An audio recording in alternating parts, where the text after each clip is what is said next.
Donc justement, trois grandes questions aujourd'hui qui me sont régulièrement posées. Tout d'abord, le Brexit. Quid du Brexit? Quelles sont les conséquences? Quel est le bilan de ce Brexit? Est-ce que ça a été si catastrophique qu'annoncé pour le Royaume-Uni? Et question liée, si le Brexit n'a pas été si grave que cela, quid du Frexit? Est-ce que ça serait peut-être pas la solution? Donc là aussi on va voir, c'est vrai qu'aujourd'hui ce scénario malheureusement ne cesse d'augmenter en probabilité, et donc quelles seraient les conséquences de cela? On va le voir. Et donc troisième question, évidemment, les trois sont liés, et donc si la France quitte la zone euro évidemment pourrait exploser, et quelles seront là aussi les conséquences? Donc voilà, on va essayer de répondre à toutes ces questions. On terminera bien sûr comme d'habitude avec une bonne nouvelle, relative, mais une bonne nouvelle quand même. Et on va commencer donc tout de suite avec ce scénario un peu catastrophe qui est en train de se dessiner sous nos yeux. C'est vrai je n'aurais jamais pensé, annoncer de telles nouvelles, mais c'est vrai, aujourd'hui, la zone euro est en danger, elle risque d'exploser. Pourquoi? Il y a 5 grands éléments qui nous permettent d'annoncer cela. D'abord, il y a énormément de divergences de politique budgétaire, et notamment à cause de la France. La France dérape complètement sur ses déficits publics, on le verra tout à l'heure sur un graphique qui vient de sortir, que je viens de réaliser, qui est incroyable.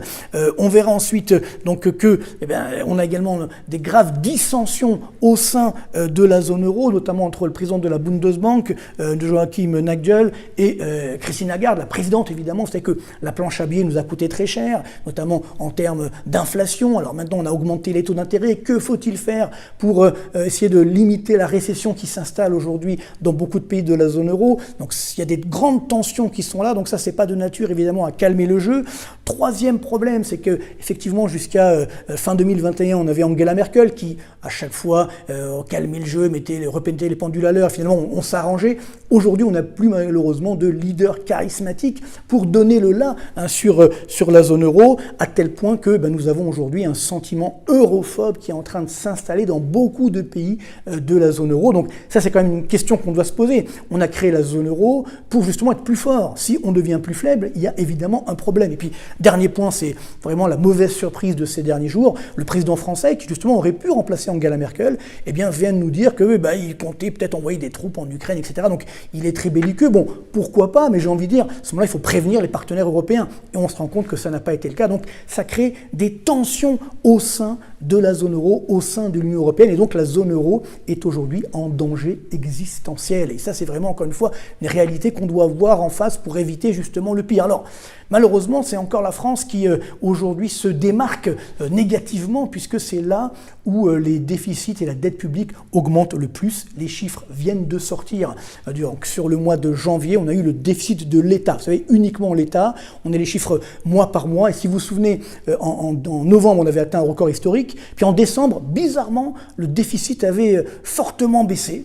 On dit c'est bizarre, qu'est-ce qui s'est passé? On a la réponse au mois de janvier, puisque au mois de janvier, le déficit justement sur un mois a explosé. Donc ce qu'on devait avoir peut-être en décembre, on l'a pas eu, on l'a mis sur le mois de janvier, donc ce qui a permis d'éviter le record historique de déficit l'année dernière, qui était très élevé évidemment, comme vous le savez, on était à 173 milliards d'euros, c'est quand même pas rien, mais néanmoins on n'a pas battu le record. Alors mais bon, encore une fois, on va pas chipoter, mais toujours est-il que c'est extrêmement dangereux, et donc on ne peut pas éviter l'inévitable, et donc ce qu'on n'a pas eu au mois de décembre, on l'a maintenant au mois de janvier. Regardez bien ce chiffre, on a fait sur un seul mois, de janvier, 25,74 milliards d'euros de déficit uniquement de l'État, hors compter les collectivités locales, les administrations de sécurité sociale. Donc c'est tout simplement un record historique pour un mois de janvier. Regardez bien, même en 2021, on est 3,9 milliards au-dessus du record, du précédent record de 2021. Donc il y a vraiment un problème qui est en train de se passer aujourd'hui. C'est particulièrement dangereux. Et d'ailleurs, si on regarde sur 12 mois, on voit que le déficit public avait donc bizarrement, étonnamment baissé donc,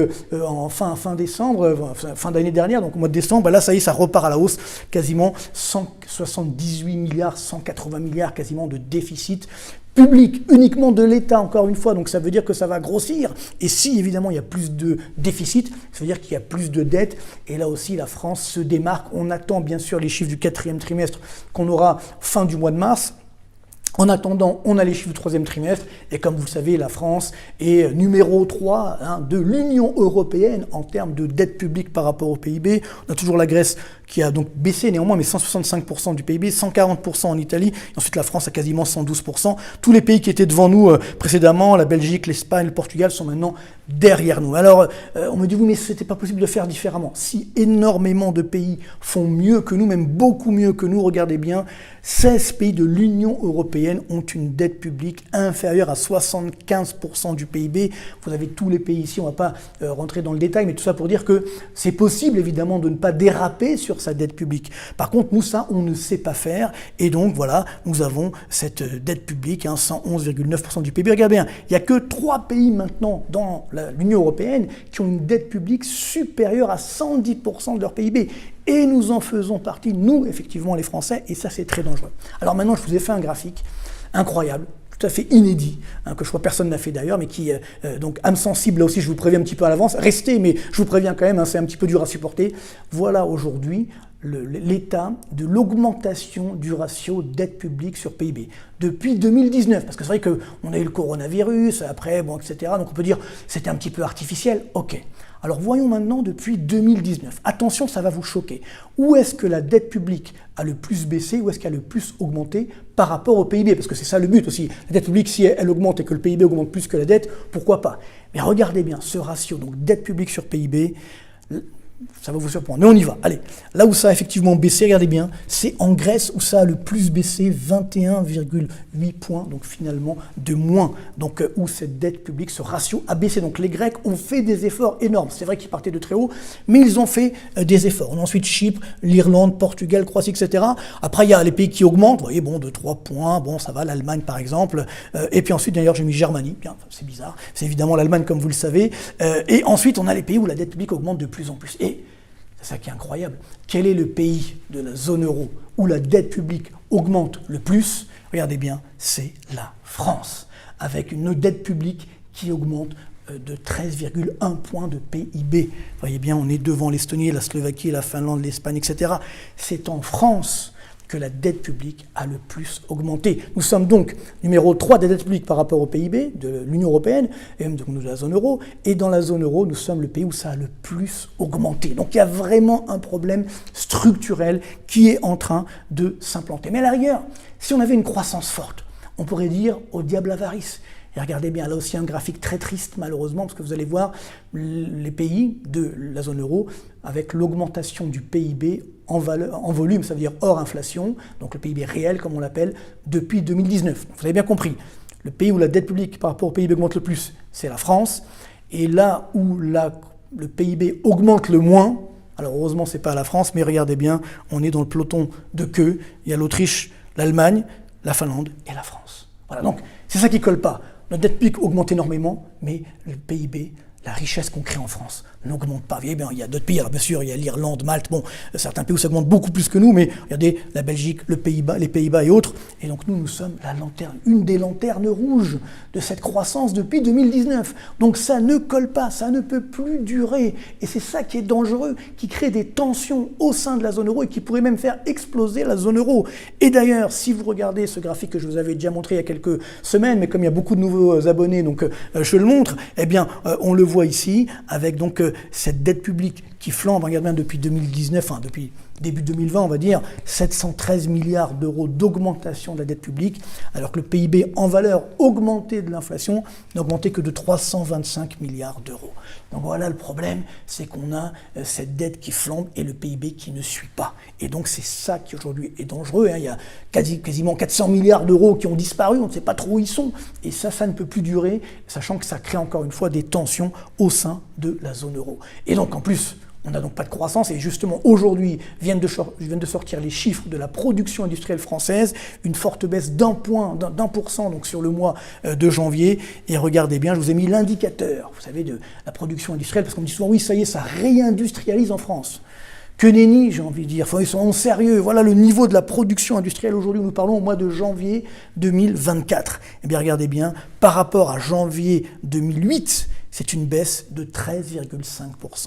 Donc voilà la production industrielle qui avait bien augmenté dans les années 90, début 2000, et après, hop, ça s'est effondré. Et donc là, regardez bien, le niveau que nous avons aujourd'hui, évidemment, on ne parle pas de 2020, c'était particulier, c'était le corona, donc tout était fermé. On est sur un niveau similaire à ce qu'on avait en 1997. C'est-à-dire que le niveau de la production industrielle aujourd'hui est à peu près équivalent à celui qu'on avait mi-1997. Vous voyez l'ampleur des dégâts. Donc ça, c'est particulièrement dangereux. Et c'est en cela qu'évidemment, quand on me dit oui, bah, la France pourrait faire le Frexit, etc., regardez, en Angleterre, ça n'a pas trop coûté.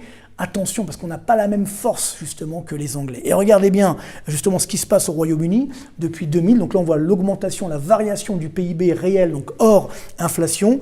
Donc depuis 2000, alors il y a eu des débats. Donc le Royaume-Uni, c'est la courbe rouge. Bien sûr, il y a eu le crack, on va dire, ou du moins le coronavirus qui a stoppé l'économie. Mais au total, 41,2% d'augmentation du PIB au Royaume-Uni, 31,9% dans la zone euro, 31,8% en France. Donc 10 points d'écart depuis 2000, donc c'est assez énorme. On voit que donc, l'économie britannique est quand même, malheureusement pour nous, plus armée en termes d'activité économique. Et si on regarde donc, depuis le Brexit, depuis le référendum du Brexit donc en 2016, voilà l'évolution du PIB. Alors bien sûr, encore une fois, le coronavirus. Donc là où